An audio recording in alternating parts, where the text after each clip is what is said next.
third of the way through, but coming up next is Team 2. I'll be inviting Archana to the stage.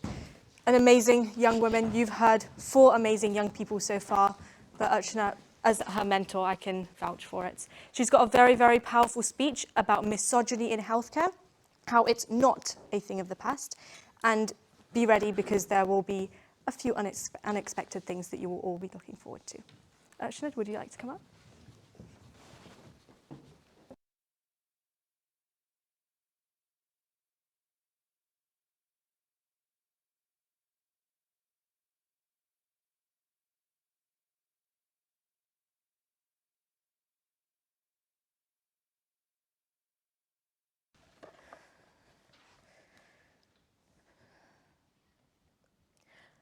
Let me tell you a story.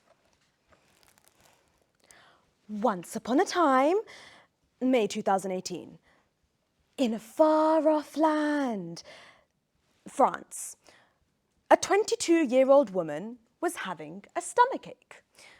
But this wasn't like any other stomachache she'd had before. This one was bad. It was so bad, in fact, that she called emergency services, saying that the pain she had was so acute, she felt that she was going to die. Her operator, dismissing her pain, told her that she was definitely going to die one day, just like everyone else. After a 5-hour wait, she was finally taken to the hospital, where she had a stroke and died of multiple organ failure. Not everyone gets their happy ending, especially when their medical professionals don't take them seriously. But this isn't just one random coincidence that happened to one unlucky woman in France. It's not some random coincidence that a study found that women who went to the emergency room with severe stomach pain had to wait for almost 33% longer than men with the same symptoms. Nor is it some random coincidence that another survey found that 56% of women felt that their pain was ignored.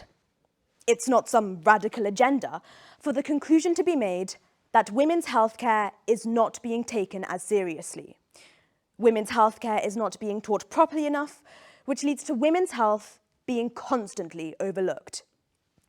This lack of education has fatal consequences. Don't believe me? Then tell me why 94% of women failed healthcare company MDVIP's Women Health IQ quiz. Tell me why a survey from Plan International found that 52% of women with period-related symptoms, so things like cramps and headaches, thought that their symptoms were normal, with 13% saying that other people have told them that they were exaggerating. Tell me why another survey found that 50% of women felt that their symptoms were dismissed when seeking support from a GP. Do you believe me now?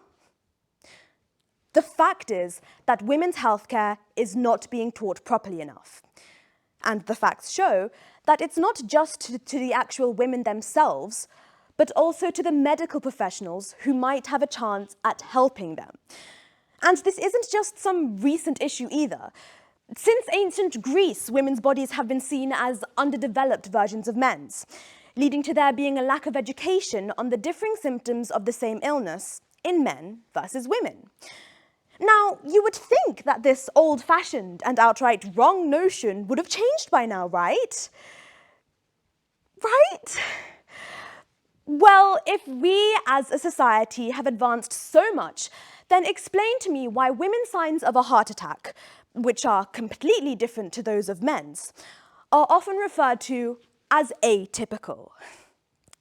It's not atypical if it applies to half the population. In fact, most of the heart attack signs that are taught do not display in women. They may be without chest pain at all, but rather with stomach pain, breathlessness, nausea, and fatigue. This leads to them having improper heart attack care. It was estimated that over the last 10 years, more than 8,000 women in England and Wales could have been saved if they had received equal heart attack care to men. That's more than 8,000 women with more than 8,000 families and more than 8,000 friends. All because of this lack of education. And only adding to this pile of unequal healthcare for women, there comes the research gap.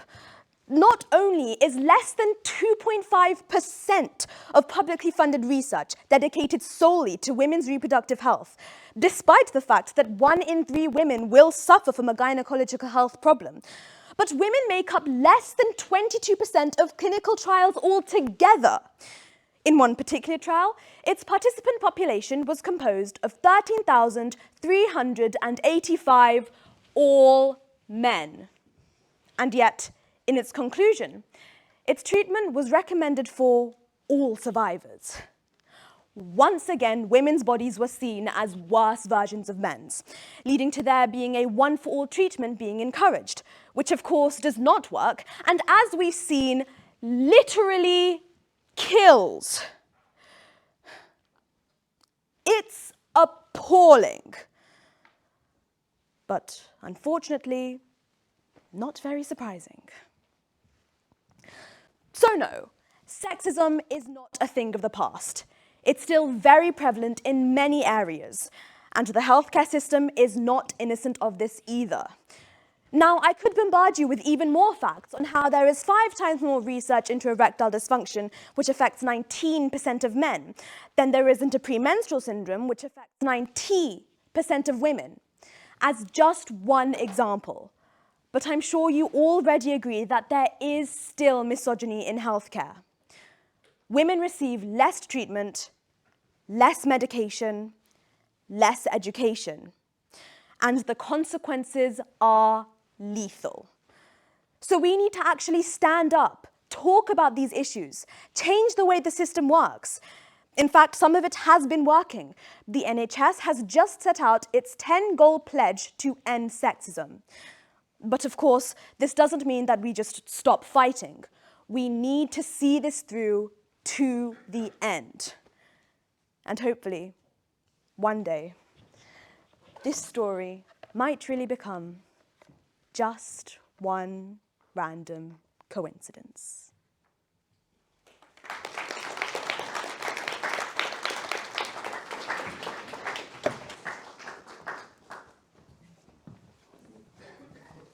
Well done. That was absolutely amazing. Next, I'd like to